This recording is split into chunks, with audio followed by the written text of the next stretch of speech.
জ্যামিতিক আলোক বিজ্ঞান একদম শুরু থেকে আমরা প্রত্যেকটা টপিকস পড়ার সাথে সাথে যে ম্যাথগুলো করে ফেলবো, কারণ আমাদের মেইন টার্গেটটা হচ্ছে যে ক খ গ ঘ। আমি এই 3 আর এই 4 আমার টার্গেট হচ্ছে এই 7 এই লাইভ ক্লাসগুলোতে শেষ করা। আমি যদি এই 7 ভালোভাবে লাইভ ক্লাসগুলোতে শেষ করতে পারি, অর্থাৎ এইচএসসিতে যদি তোমরা এই 7 অ্যান্সার করার ক্ষমতা তৈরি করতে পারো, তাহলে এই ক খ তখন কি হবে। আমি এখানে অনলাইন ক্লাস হওয়ার সুবিধা হচ্ছে একটা, যে এই ক খ এর জন্য আমার একটা প্ল্যান, সেটা হচ্ছে আমি প্রত্যেকটা অধ্যায়ে 120 থেকে 150টা এমসিকিউ, এবং এই এমসিকিউ হবে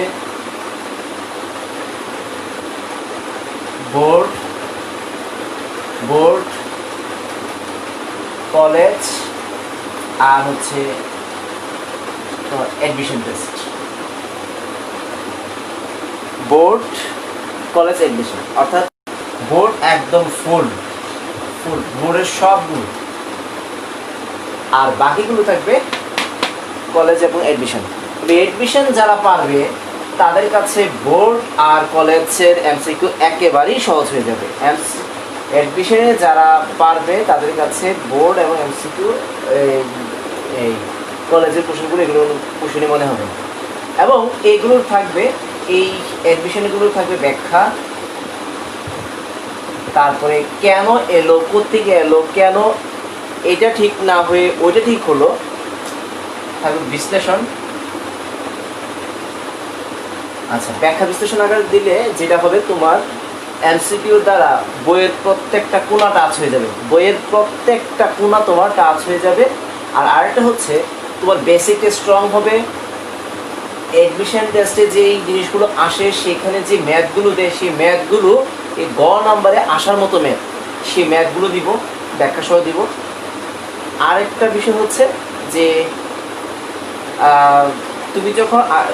তুমি যখন এই এমসিকিউগুলো ভালোভাবে শুনে প্র্যাকটিস করে ফেলবা, কেন হলো, কেন এটা অ্যান্সার হলো, কেন ওইটা হলো না, এই ব্যাখ্যাগুলো যখন জানবা, তখন তোমার ক এর অ্যান্সার কমপ্লিট হবে।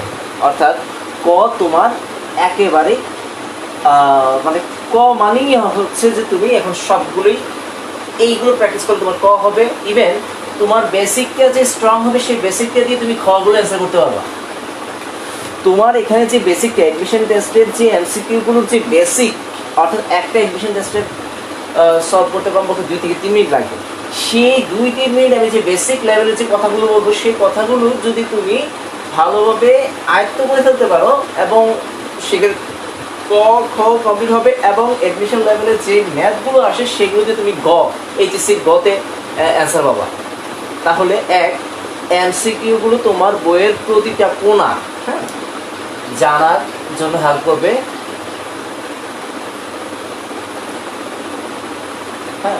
অধ্যায়ের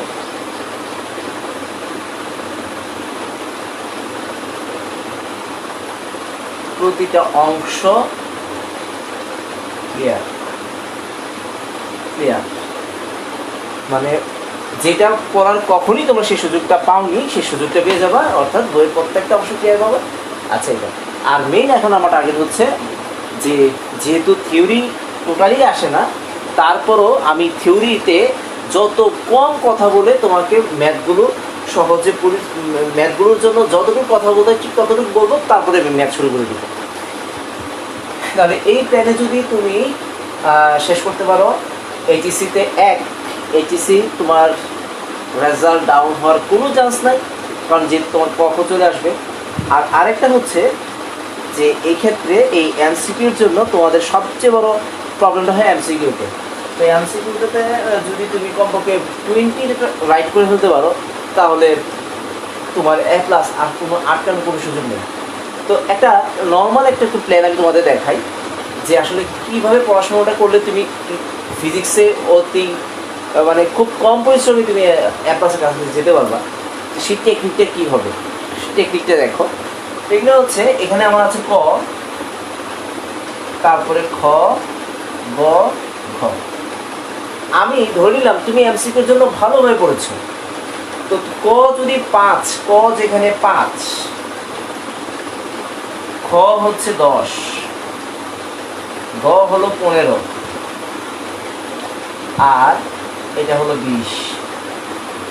তো কুমিল্লা বোর্ড অনুযায়ী আমি এখন প্ল্যানটা করবো যে কুমিল্লা বোর্ডে যদি কোশ্চেনটা একটু বেশি হার্ড হয়, কিন্তু ক এমন একটা অংশ যেটা বইয়ের ভিতর থেকে থাকেই।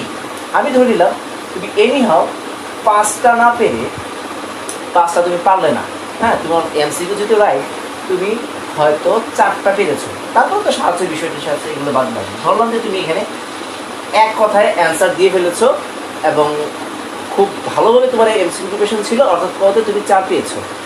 ঘতে আমি যদি ধরি যে তুমি 10 এখানে টোটাল, বাট তুমি তুলতে পেরেছো 7, যেহেতু ব্যাখ্যামূলক তুমি তুলতে পেরেছো 7, এটা। গ অর্থাৎ ঘোড়া, তুমি যে 5টা সৃজনশীল যে তুমি সিলেক্ট করবা তার মধ্যে আগে সিলেক্ট করবা তুমি কয়টার গরু পারো, অর্থাৎ গ কয়টার পারো। তো গ এমন এক ধরনের অঙ্ক যেটা তোমার যদি একটু আইডিয়া থাকে তুমি সবগুলো অ্যান্সার করতে পারবা। মানে যে 8টা সৃজনশীল থাকে দেখা যাবে তুমি 7টাই অ্যান্সার করতে পারবা গ, বাট ঘোড়া যে বাবা এমন কোনো গ্যারান্টি নাই। তাহলে আমি আগে প্রাধান্য দিব যে আগে দেখবো যে কোন সৃজনশীলগুলোর গ আমি পারি। তাহলে এমন 5টা যদি তুমি কমপ্লিট করে ফেলতে পারো, যেহেতু তোমার এখানে এডমিশন লেভেলের অঙ্কগুলো করা আছে, তাহলে তুমি যদি এখানে 15 তুলে ফেলতে পারো। এবার আর এমসিকিউ, আমি ঘোড়াটা যেহেতু একটু কঠিন হয় আমি ঘোড়াটাকে ইগনোর করছি। আর এমসিকিউর জন্য আমি তোমাকে ধরে নিলাম যে তুমি 25-এ, যেহেতু তুমি অ্যাডমিশন লেভেলগুলো সব পড়ছো, 25-এ তোমার 20টা কারেক্ট হয়েছে। আর গড়ে গড়ে যারা প্রাইভেট কলেজগুলোতে আছো তারা 23-24-এর নিচে কখনো পাবা না। যারা ইস্পানিতে আছো তারা 25-25 পাবা প্র্যাকটিক্যালে। যারা ভিক্টোরিয়া সরকারি তারা আছো তাদের বললাম তুমি এমসিকিউ এত ভালোভাবে পড়েছো, তুমি অ্যাটলিস্ট ভাইভাতে স্যার যদি কোশ্চেন করে তুমি কমপক্ষে 2টা হলেও অ্যান্সার করতে পারবে। কমপক্ষে 2টা হলেও তুমি অ্যান্সার করতে পারবে। তোমাকে যদি 3টা কোশ্চেন করা হয় তাহলে তুমি যদি 2টা পারো, স্যারের উপর টোটাল মার্কস নির্ভর। অর্থাৎ তোমাকে আমি ধরে নিলাম তুমি 2টা তোমার বেসিকটা ভালো ক্লিয়ার হয়েছে এবং তুমি প্র্যাকটিক্যালি তুমি 22 তোমাকে দেওয়া হয়েছে, এমসিকিউতে দেওয়া হয়েছে 20। তাহলে দেখি কত লাগে। তো এখানে দেখো এমসিকিউ 20 আর প্র্যাকটিক্যাল 22, অর্থাৎ হয়েছে 44। আচ্ছা, তাহলে এখানে হয়েছে 44, হ্যাঁ, 42। আচ্ছা, তো 42-এর সাথে এখানে এখানে আচ্ছা এখানে আমি একটা কাজ করি, এখানে আমি 3ই ধরি, মনে করে এটা 10 আর এখানে 15, অর্থাৎ 25।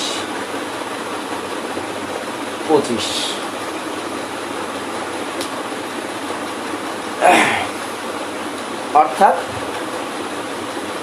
দেখো আমি টোটালি এখানে ঘোড়াটা বাদ দিয়েছি। মানে প্ল্যানটা কেমন হওয়া উচিত, এই ঘোড়াটা টোটালি বাদ দিয়েছি। আমার এখানে মার্কস চলে এসেছে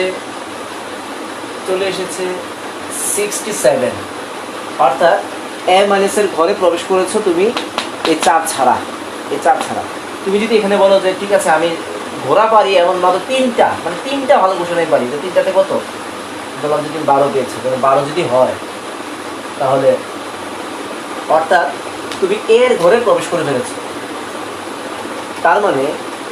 তার মানে এ অথবা এ প্লাস পাওয়ার জন্য তোমাকে কিন্তু ঘোরাতে বেশি ফোর্স দিতে হচ্ছে না, ফোর্স দিতে হচ্ছে একমাত্র এমসিকিউটাতে ফোর্স দিলে কী হচ্ছে, ক ভালোভাবে পাচ্ছ, ক্ষয়ের অ্যান্সারের যোগ্যতা তোমার বাড়ছে।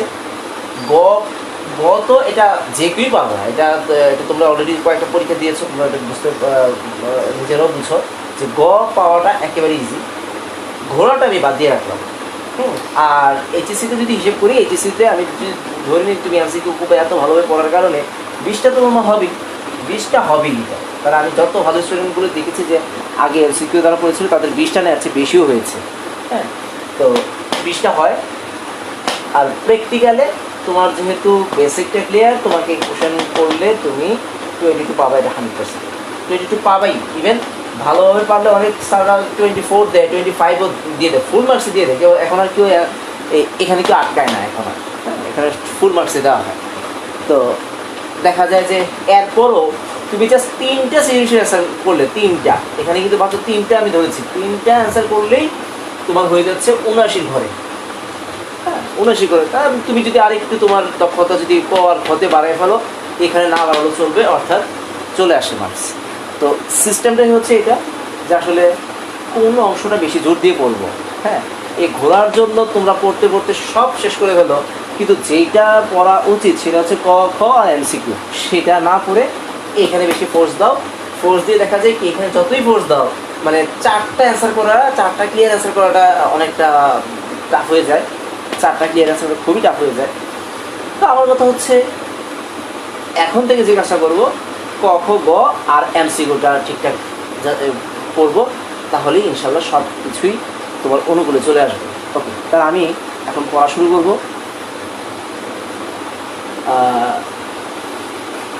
আচ্ছা, আর আরেকটা বিষয় হচ্ছে, আমি তোমাদের এটা লাইভে না নিয়ে জুমে নেওয়া যায় কিনা আমাকে একটু কমেন্টে একটু জানাও, যে জুমে নিলে অসুবিধা হবে কিনা।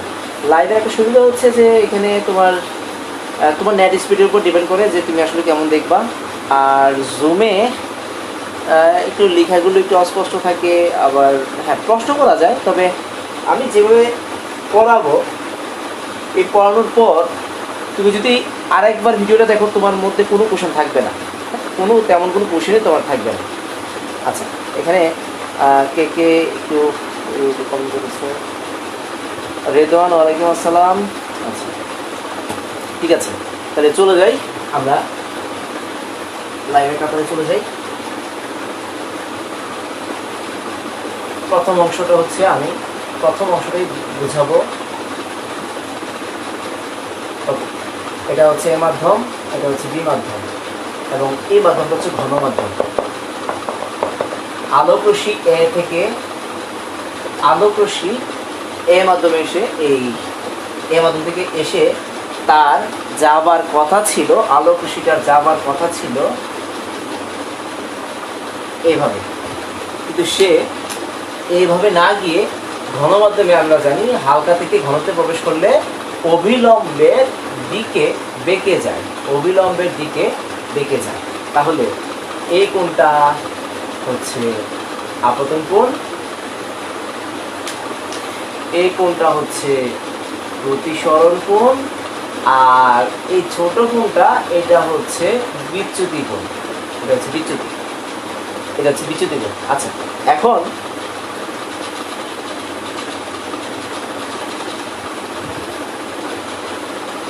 আচ্ছা মিম ভাইয়া, জমি তো অনেক স্ট্রং নেটওয়ার্ক লাগে, বাট সবসময় তো স্ট্রং নেটওয়ার্ক পাই না, তাই লাগে ভালো।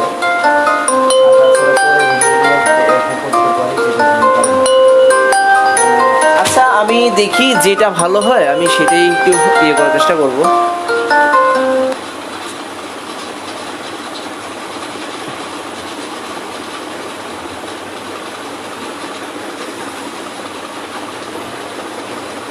জুমে একটা দিন ট্রাই করে দেখবো আর কি। আর জুমে কীভাবে ভিডিওটা রাখতে হয় সেটা যদি কোনো প্রসেস থাকে, সেই প্রসেসটা দেখে নিব, যেন যদি ভিডিওটা থাকে তাহলে সুবিধা হবে। আর যদি দেখি যে না, ভিডিও থাকে না, জুমে ভিডিও রাখা সম্ভব না, তাহলে জুম বাদ দিবে, লাইভে ভালো। এই ক্লাসটা যে কোনো সময় যখন ইচ্ছা তখন দেখে নিতে পারবা। তোমার কাছে সবসময় লাইভে এসে থাকতে হবে তার কোনো দরকার নেই, তোমার ইচ্ছা মতো তুমি দেখতে পারবে। আচ্ছা, তো যাই, এখন একটু লক্ষ্য করো, আমরা 9 এই কোণটার কথা বলে আসছি, অর্থাৎ এই কোণটা যদি পি কোণ হয়, তাহলে এই কোণটা তার একান্ত কোণ, সেটাও হচ্ছে পি। এটা পি হলে এটাও পি। তাহলে আমি এখানে বলতে পারি যে এন ও এন প্রাইম, এটা নাম দিলাম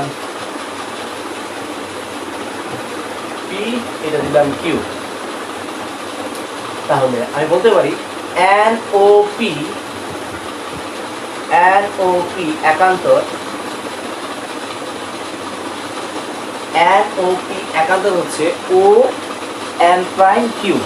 তাহলে এই কোণটা আর এই কোণটায় লাল দাগ থেকে এই পর্যন্ত এটা হচ্ছে একান্তর কোণ। তাহলে এন প্রাইম ও কিউ একান্তর, একান্তর কোণ দ্বয়ের সমান হয়। তাহলে আমরা এন ও পি মানে হচ্ছে আই, আর এন ও পি হচ্ছে আই, আর এন প্রাইম ও কিউ মানে হচ্ছে, দেখো এই পুরা কোণটা দুই ভাগে বিভক্ত, একটা হচ্ছে আর একটা হচ্ছে ডেল্টা, আর ডেল্টা। সুতরাং delta equal to i minus r. এই ডেল্টা হচ্ছে বিচ্যুতি কোণ, ডেল্টা হচ্ছে বিচ্যুতি কোণ। আমরা এটাতে অবজেক্টিভ আসে বিচ্যুতি কোণ, অর্থাৎ আলোক রশ্মি এক মাধ্যম থেকে অপর মাধ্যমে যখন প্রবেশ করে তখন সে যে যতটুকু বাকি, যেটা বাকি সেটা নাম হচ্ছে বিচ্যুতি, যেটা বাকি সেটা হচ্ছে বিচ্যুতি। তাহলে বিচ্যুতি কোণ হচ্ছে ডেল্টা। তো ডেল্টা ইকুয়াল টু হচ্ছে আপতন কোণ মাইনাস প্রতিসরণ কোণ। এবার আসো যে আমরা নতুন একটা ফর্মুলা শিখবো। আমরা 9 10 শিখে এসেছিলাম এ মাধ্যম থেকে বি মাধ্যমে প্রবেশ করলে সেটার প্রতিসরণ হয় এ মিউ বি। এ মাধ্যম থেকে বি মাধ্যমে প্রতিসরণ A mu B sine i sine r. এটা ছিল আমাদের 9 10-এ, আমরা এটা স্ন্যালেশ করে বের করেছি। তা আমরা এখন স্ন্যালের শুধু সাধারণ রূপটা শিখবো, অর্থাৎ এটা এখন তেমন ব্যবহার নেই, ব্যবহার যেটা করবো সেটা এখন শিখবো। আচ্ছা, এখন একটু লক্ষ্য করো, আলো যখন আলো যখন একটা মাধ্যম থেকে অপর মাধ্যমে প্রবেশ করে তখন সে কিন্তু বেঁকে যায়। তার মানে এই যে বেঁকে যাওয়ার ঘটনাটা সেটাই হচ্ছে প্রতিসরণাঙ্ক। বেঁকে যাওয়ার যে ঘটনাটা সেটাই হচ্ছে প্রতিসরণাঙ্ক। বেঁকে যাওয়ার, তার মানে প্রতিসরণাঙ্ক হওয়ার জন্য কয়টা মাধ্যমের প্রয়োজন? দুইটা, একটা এ একটা বি। পানি কাঁচ, পানি বায়ু, অর্থাৎ দুইটা মাধ্যম লাগে। কয়টা মাধ্যম লাগে? অবশ্যই দুইটা মাধ্যমের প্রয়োজন। এখন কেউ যদি বলে যে শুধু বায়ু মাধ্যমের প্রতিসরণাঙ্ক কত, কারণ প্রতিসরণাঙ্ক মানেই তো বুঝি যে কমপক্ষে দুইটা মাধ্যম সেখানে থাকবে। প্রতিসরণাঙ্ক মানেই হচ্ছে কমপক্ষে দুইটা থাকবে। কিন্তু আমি যদি তোমাকে এই প্রশ্ন করি যে শুধু বায়ু মাধ্যমের প্রতিসরণাঙ্ক কত, শুধু বায়ু মাধ্যমের প্রতিসরণাঙ্ক কত, অর্থাৎ এ মিউ এ কত, আমি যদি এটা বলি মিউ এ মানে এটা বায়ু মাধ্যম। এখন তুমি হয়তো প্রশ্ন করবে যে আপনি একটা মাধ্যমের কথা কেন বলছেন? মাধ্যম দুইটা হবে, কারণ প্রতিসরণাঙ্ক মানেই তো হচ্ছে এক মাধ্যম থেকে অপর মাধ্যমে প্রবেশ করা। তাহলে বায়ু মাধ্যমের প্রতিসরণাঙ্ক বলতে বোঝায় অ্যাকচুয়ালি শূন্য মাধ্যমের সাপেক্ষে বায়ু মাধ্যমের প্রতিসরণাঙ্ক, অর্থাৎ যে আলোক রশ্মিটা ওই শূন্য মাধ্যম মানে স্পেস থেকে, মহাশূন্য থেকে আসছে, এসে বায়ুমণ্ডলে প্রবেশ করলো, ওই শূন্য মাধ্যমের সাপেক্ষে বায়ু মাধ্যমের প্রতিসরণ সেটা।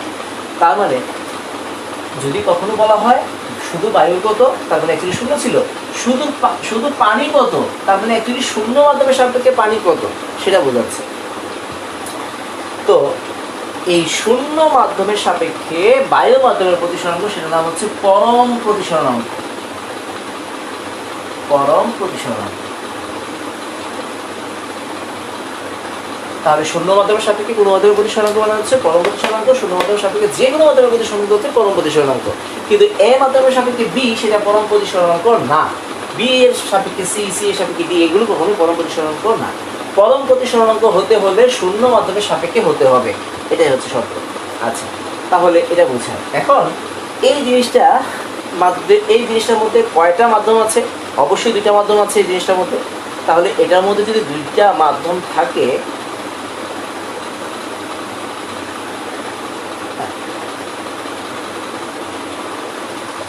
এই জিনিসটার মধ্যে দুইটা মাধ্যম আছে, তাহলে সেই দুইটা মাধ্যমকে আমি আলাদা করতে যাচ্ছি, বায়ু মাধ্যম আর এটা হচ্ছে বি মাধ্যম, এ মাধ্যম আর বি মাধ্যম। তো যদি আলাদা করি এটাকে এভাবে লেখা যায় এ মিউ বি। আমরা এখানে শিখে আসছি এ মিউ বি সমান হচ্ছে মিউ বি দ্বিতীয় মাধ্যম বাই প্রথম মাধ্যম মিউ এ।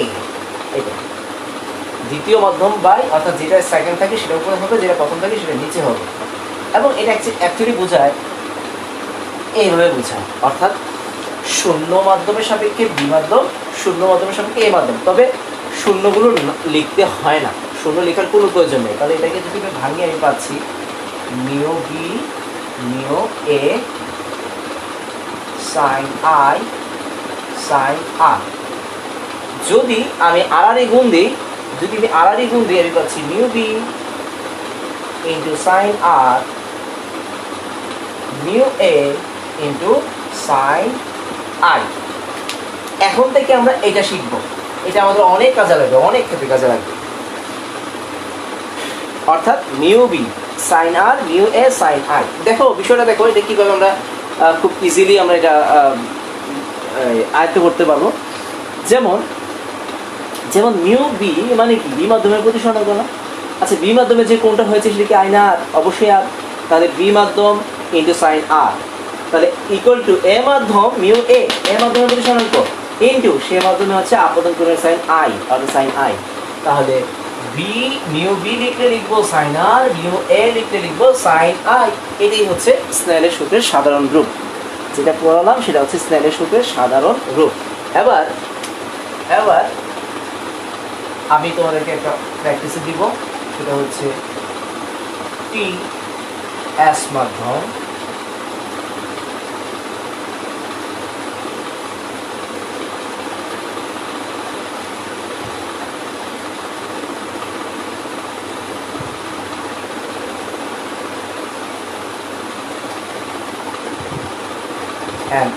ওকে।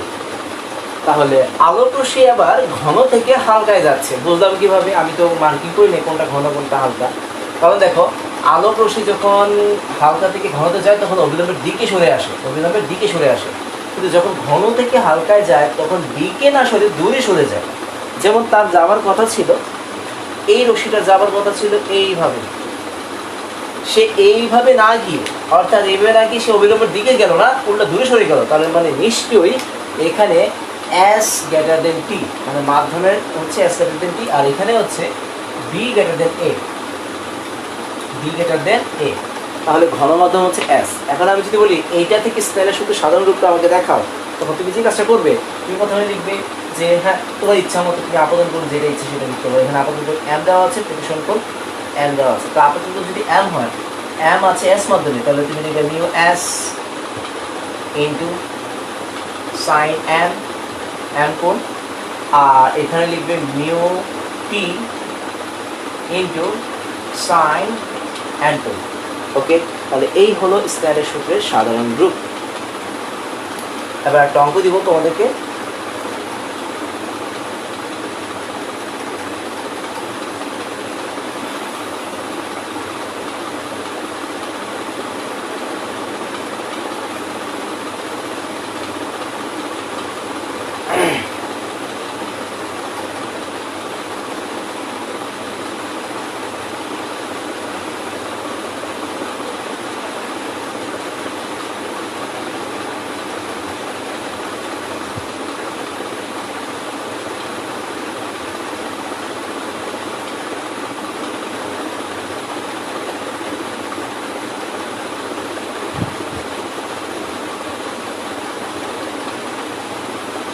হ্যাঁ আচ্ছা নিহাল, আবার বোঝাচ্ছি জায়গাটা। ঠিক আছে, আবার বোঝাচ্ছি। স্নেলের সূত্রের সাধারণ রূপ। ওকে, স্নেলের সূত্রের সাধারণ রূপটা কি?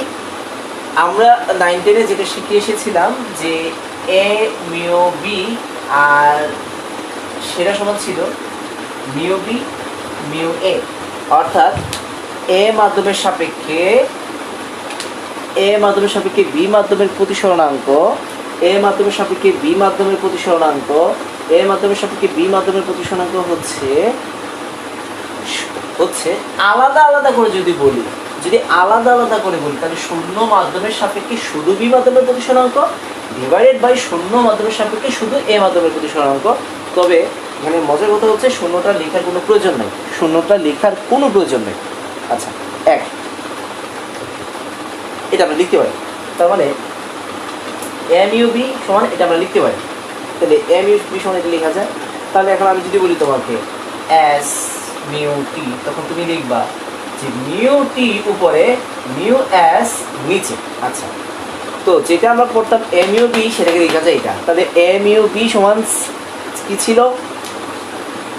এ মিউ বি সমান ছিল সাইন আর আপতন কোণের সাইন, প্রতিসরণ কোণের সাইন, আপতন কোণের সাইন, স্নেলের সূত্র ছিল আপতন কোণের সাইন ডিভাইডেড বাই প্রতিসরণ কোণের সাইন। তো এটা সমান কি লেখা যায়, mu b by mu a. এবার আমি আর রিগুল করে দিলাম, mu B into sine R mu A into sine i. আচ্ছা, আর রিগুল করলাম। তাহলে এখন আমি এক লাইনে সূত্রটাকে আয়ত্ত করবো কীভাবে, এক লাইনে আমি আয়ত্ত করতে যাচ্ছি। তাহলে লক্ষ্য করো, এক লাইনে যদি আয়ত্ত করতে চাই, তার মানে অ্যাকচুয়ালি কী বোঝাচ্ছে জিনিসটা, যে মিউ বি, তার মানে আপনি বি মাধ্যমে প্রতিসরণ নেবেন, তার সাথে গুণ হবে ওই মাধ্যমে কি কোণ হয়েছে, ওই কারণে যে প্রতিসরণ কোণ আর হয়েছে, তাহলে আর এর সাইন নেন, আর কোণের সাইন নিয়ে নেন ইকুয়াল টু মিউ এ, এ মাধ্যমের প্রতিসরণাঙ্ক, সে মাধ্যমে কি কোণ, আই কোণ, অর্থাৎ mu A into sine I, mu A into sine I. এই হচ্ছে স্নেলের সূত্রের চিত্র দেখে স্নেলের সূত্রের সাধারণ রূপ। ঠিক একইভাবে যদি আমি তোমাকে এটা থেকে বোঝাই, এটা থেকে যদি আমি বুঝাই একইভাবে, যেমন দেখো এখানে কি হচ্ছে, এখানে আলোর রশ্মি যাচ্ছে, গিয়ে সোজা যাওয়ার কথা ছিল, কিন্তু না, সে অবিলম্বের দিকে বাঁকলো না, দূরে সরে গেল। অবিলম্ব থেকে দূরে সরে গেলে হালকা, অবিলম্ব থেকে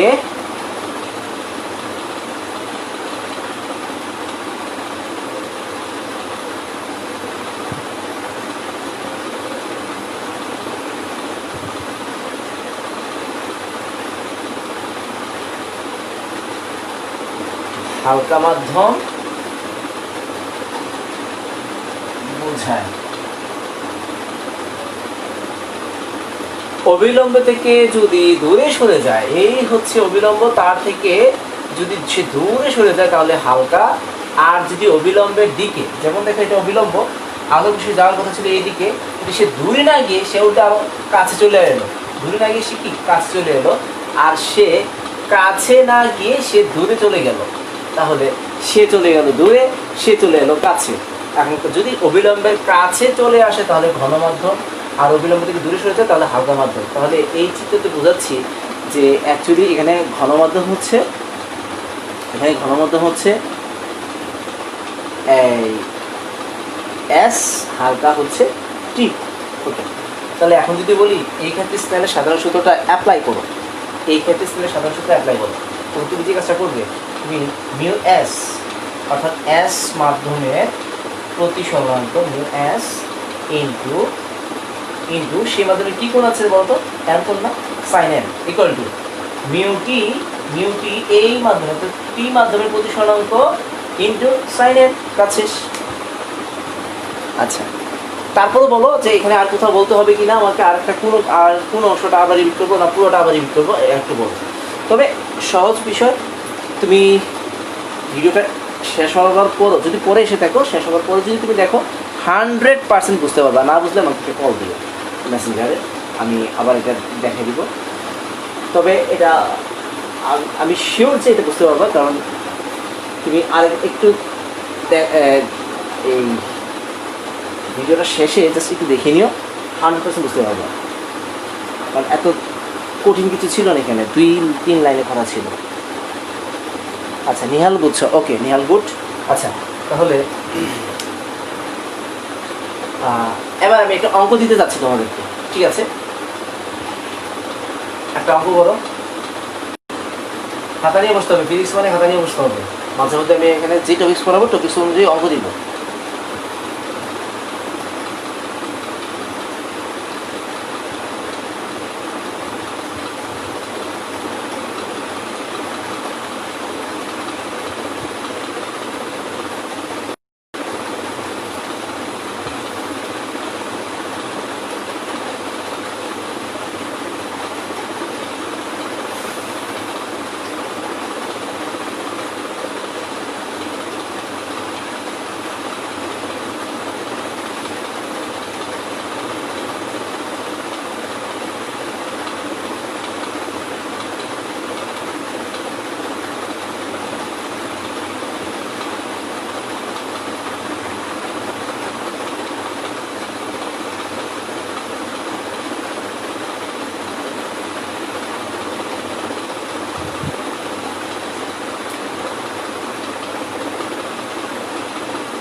তো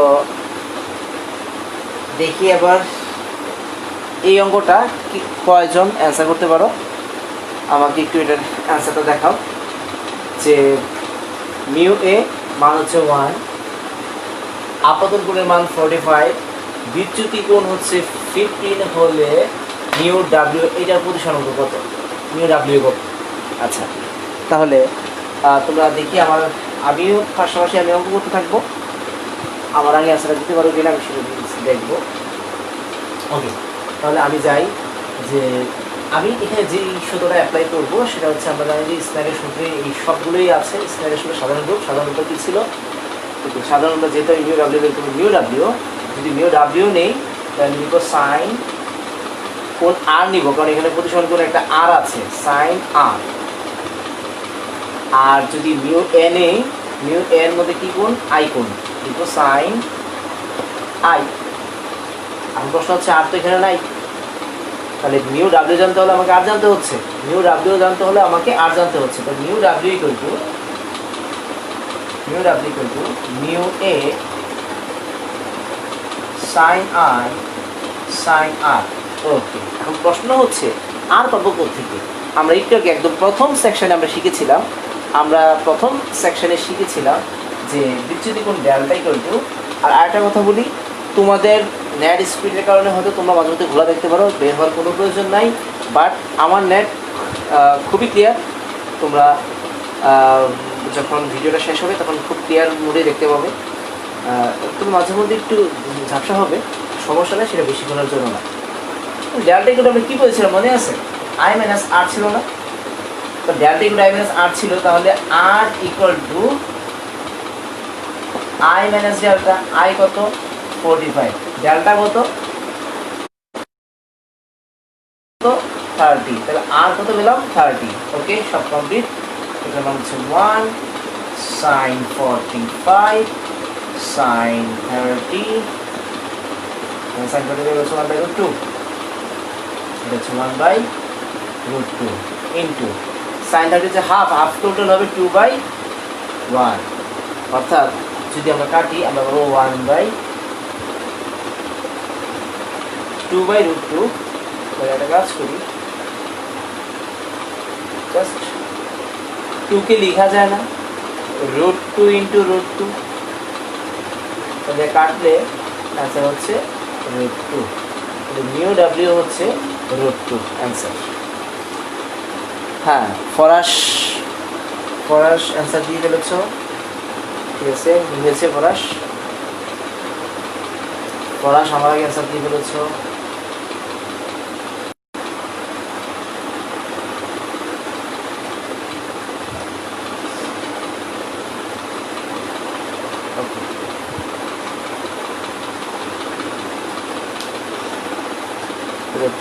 ঠিক আছে, এবার আরেকটা অংশ যাব।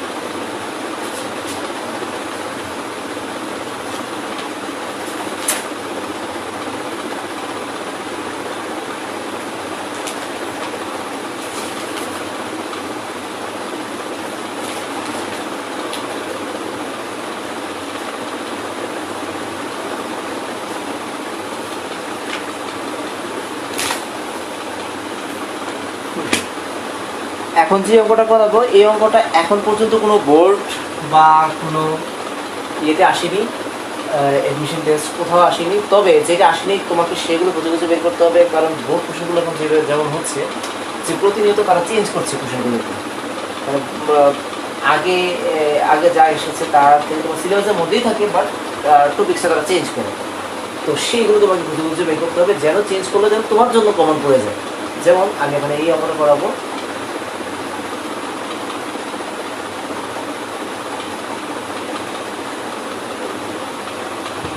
ওকে, তাহলে ও এ ও B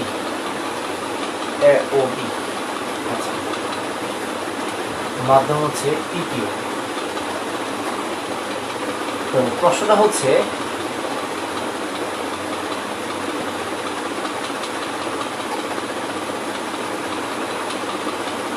AO equal to 5 meter, AO equal to 5 meter, OB equal to 3 meter,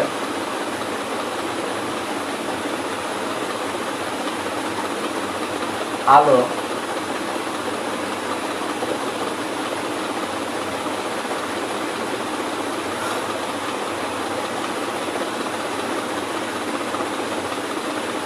আলো 1 সেকেন্ডে পি মাধ্যমে এও পরিমাণ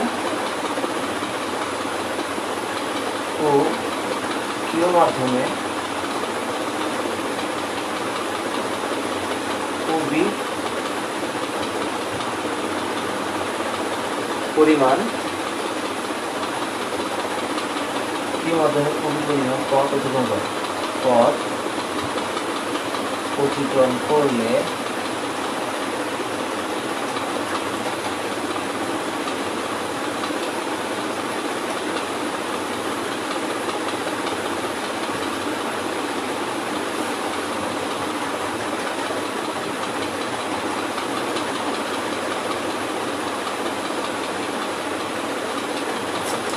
অতিক্রম করলে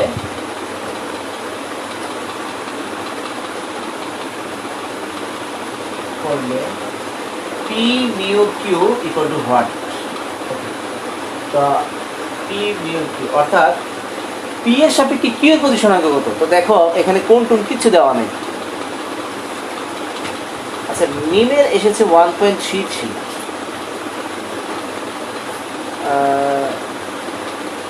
ও আচ্ছা, মিম মনে হয় এটা দ্বিতীয়টা আনসার দিয়েছো। আচ্ছা, তো দেখো এখানে কোন টোন কিচ্ছু দেওয়া নাই, হ্যাঁ কিছু দেওয়া নাই, জাস্ট বলা আছে যে আলো এ থেকে উতে আসতে সময় নেয় 5 সেকেন্ড, উ থেকে বিতে আসতে সময় নেয়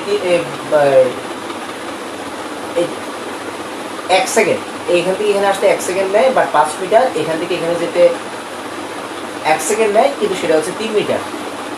আলো 1 সেকেন্ডে পি মাধ্যমে এও আর পরিমাণ আর কিউ মাধ্যমে হচ্ছে ওবি পরিমাণ পথ অতিক্রম করলে পি এর সাপেক্ষে কিউ এর প্রতিসরাঙ্ক কত? পি এর সাপেক্ষে কিউ এর প্রতিসরাঙ্ক কত ছিল? আচ্ছা, আমরা 9-10 আরো একটা সূত্র শিখেছিলাম, যেটা হচ্ছে a mu b equal to c a c b. C ছিল আলোর ব্যাগ, যেহেতু এটা আমরা আলো নিয়ে আলোচনা, অর্থাৎ এ মাধ্যমের সাপেক্ষে বি মাধ্যমের প্রতিসরাঙ্ক মনে হচ্ছে যদি ব্যাগ দিয়ে চিন্তা করি, সাইন কোণ না দিয়ে যদি ব্যাগের সাথে রিলেশনটা ঘটাই, তাহলে সেটা আসে কি সি এ, মানে প্রথম মাধ্যম ডিভাইডেড বাই দ্বিতীয় মাধ্যম, c a by c b. তো আমরা যেটা ভেঙে লিখতে পারি এ মিউ বি সমান v a v b. A mu b সমান হচ্ছে ভি এ ভি বি। তাহলে এটা আমরা এ মিউ বি সমান সি এ সি বি, আর এ মিউ বি সমান হচ্ছে আমরা চাইলে ভি এ ভি বি লিখতে পারি ব্যাগ দিয়ে, অর্থাৎ এখানে টোটাল কোনো কোণের কোনো বিষয় নেই, আমরা কোণ টোন ছাড়া আমরা করছি। আচ্ছা, তাহলে দেখো আমাদের কাছে দিয়েছে এখানে সরণ, হ্যাঁ সরণ দিয়েছে, সময় সেম দিয়েছে, বলছে এই মাধ্যম থেকে মাধ্যম প্রতিসরাঙ্ক কত? তাহলে আমরা লিখি যে আমরা জানি এই অঙ্কটা এখন পর্যন্ত কোথাও আসেনি, তাই অঙ্কটাকে আমি রেড জোনে রাখছি, চিত্রিক হোক গতে হোক, খুব important. P mu q equal to, তো দেখো তো এম ইউ বি যদি হয় সি এ সি বি বা ভি এ ভি বি, তাহলে পি মিউ কিউ কি হবে? Vp v q. এখন প্রশ্ন হলো আমার এখানে কি ব্যাগ দেওয়া আছে? না, দেওয়া আছে। আমরা ভি ইকুয়াল টু কি জানি? S by t, v equal to s by t. তাহলে আমি এখন লিখবো যে ভিপি মানে হচ্ছে পি মাধ্যমের ব্যাগ, পি মাধ্যমের ব্যাগ মানে হচ্ছে লিখবো এস পি বাই টি, আর কিউ মাধ্যমের জন্য লিখবো এস কিউ বাই টি। এখন দেখো এইটি এইটি কাটা, তাহলে পাচ্ছি কি, তাহলে আমি পাচ্ছি এসপি এস কিউ। আমাদের এসপি কত, পি মাধ্যমে সরণ কত, পি মাধ্যমে সরণ হচ্ছে এ ও 5, কিউ মাধ্যমে হচ্ছে 3, তাহলে 5/3, সুতরাং p mu q equal to হচ্ছে 1.33। যদি তোমাকে এখান থেকে কোশ্চেনটা করে যে 1.33 অ্যাকচুয়ালি কিসের কার প্রতিসরণ করবে, সেটা হচ্ছে, সেটা অ্যাকচুয়ালি ছিল বায়ু মাধ্যমের সাপেক্ষে পানি মাধ্যমের প্রতিসরণ করে হচ্ছে 1.33, বায়ুর মাধ্যমের সাপেক্ষে পানি মাধ্যমের প্রতিসরণ করে হচ্ছে 1.33। তাহলে আমি পুরো অঙ্কটা আমি আরেকবার বোঝাই। অঙ্কটার মধ্যে এক হচ্ছে আপাতন কোণ, প্রতিসরণ কোণ, এসব কোনো কিছু দেওয়া নাই, একটু অন্য একটু ডিফারেন্ট, যেটা কি যে বলা আছে যে আলো পি মাধ্যমে এ থেকে উতে যায় 5 মিটার, 1 সেকেন্ড সময় লাগে। আর যেহেতু কিউ মাধ্যম ঘন মাধ্যমে তো সে এত দূর যেতে পারবে না, স্বাভাবিক। আমরা যেখানে লোক যেখানে বেশি থাকি সেখানে বেশি জোরে হাঁটা যায় না, হ্যাঁ, ভিড়ের মধ্যে। তো যেহেতু ঘন মাধ্যম ভিড়, সেখানে একটু কম যাবে, তাহলে সেখানে 1 সেকেন্ডে সে যায় উবি পরিমাণ বলা হয়েছে। তাহলে পি এর সাপেক্ষে কিউর প্রতিসরাঙ্ক কত? তাহলে দেখি, আমরা যে সূত্রটা জানতাম সেটা হচ্ছে ব্যাগ সংক্রান্ত, a mu b equal to c a c b, অর্থাৎ প্রথম মাধ্যমে আলোর বেগ, দ্বিতীয় মাধ্যমে আলোর বেগ। তাহলে পি মিউ কিউ সমান আমি লিখবো ভিপি ভি কিউ। এখন ভি তো এখানে দেওয়া নাই, দেওয়া হচ্ছে সরানোর সময়, তো ভি ইকুয়াল টু কি, এস বাই টি। তাহলে এস পি বাই টি, আর কিউ এর জন্য লিখবো এস কিউ বাই টি। যেহেতু টি দুইজনের জন্য সেম, টিপি টি কিউ লেখার কোনো প্রয়োজন নেই। তাহলে কাটলাম, কেটে এস পি এর মান কত, এস পি মানে হচ্ছে এ ও কত 5, এ ও কত, এ ও হচ্ছে 5। আর এস কিউ কত, এস কিউ মানে হচ্ছে উবি কত 3, তো 5/3 মেবি 1.33 হবে। ফরাস একটু আবার তুমি ক্যালকুলেশন করে দেখো যে এটা 1.33 হবার কথা।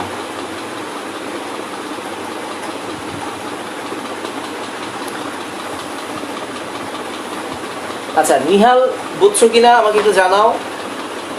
তারপরে বিপ্লব অঙ্কটা বুঝছো কিনা, মিম স্বর্ণা থাকলে জানাও, রিদওয়ান থাকলে জানাও যে বুঝতে পেরেছো কিনা।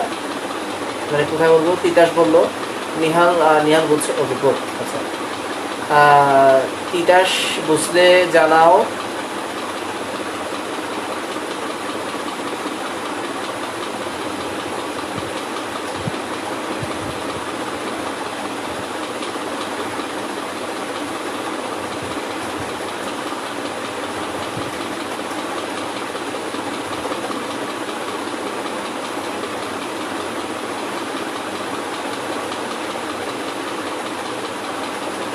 যারা আছো তারা একটু বুঝতে একটু একটু আমাকে কমেন্টে জানাও, নাহলে আবার কোন অংশটা আরেকবার রিপিট করবো সেটাও আমাকে একটু জানাও।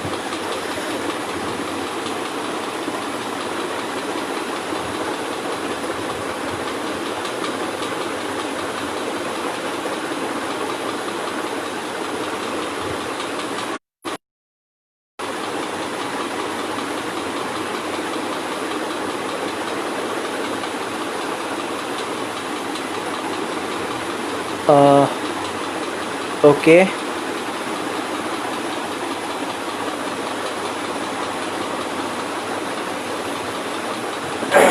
ঠিক আছে।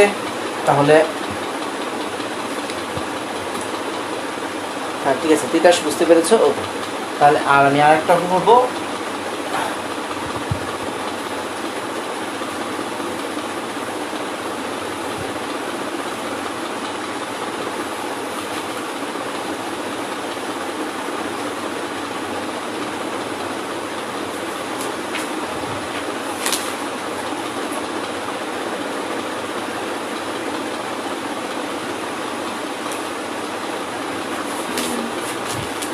আচ্ছা আজকের জন্য এতটুকু রেখে দিই। নিশাদ বুঝতে পেরেছো? আচ্ছা, আজকের জন্য এতটুকু রেখে দিই, আজকে না পড়াই, ইনশাল্লাহ নেক্সট ক্লাসে পড়াবো। কালকে ঠিক একই সময়ে পড়াবো, কালকে ম্যাথ পড়াবো। অর্থাৎ যারা ম্যাথ এখনো শুরু করোনি তারা চাইলে ম্যাথের জটিল সংখ্যা শুরু করবো ম্যাথ। সাইডে তোমরা 3-4টা ক্লাস করে দেখতে পারো, যদি যদি বুঝো তাহলে কন্টিনিউ করতে পারো। 3-4টা ক্লাস পর্যন্ত আমি এটার মধ্যে বুঝিয়ে পারবো। তোমাদের বহির্মুখ বিষয়টি ফিজিক্স আর সমসংখ্য ধরে ম্যাথ কাল্টিভেট করা। আচ্ছা, আজকে অতটুকুই থাকুক। আর ভিডিওটার প্রথম অংশটা যারা পরে এসেছো তারা দেখে নিবা। প্রথম অংশতে কিছু প্ল্যানের কথা বলেছি যে কীভাবে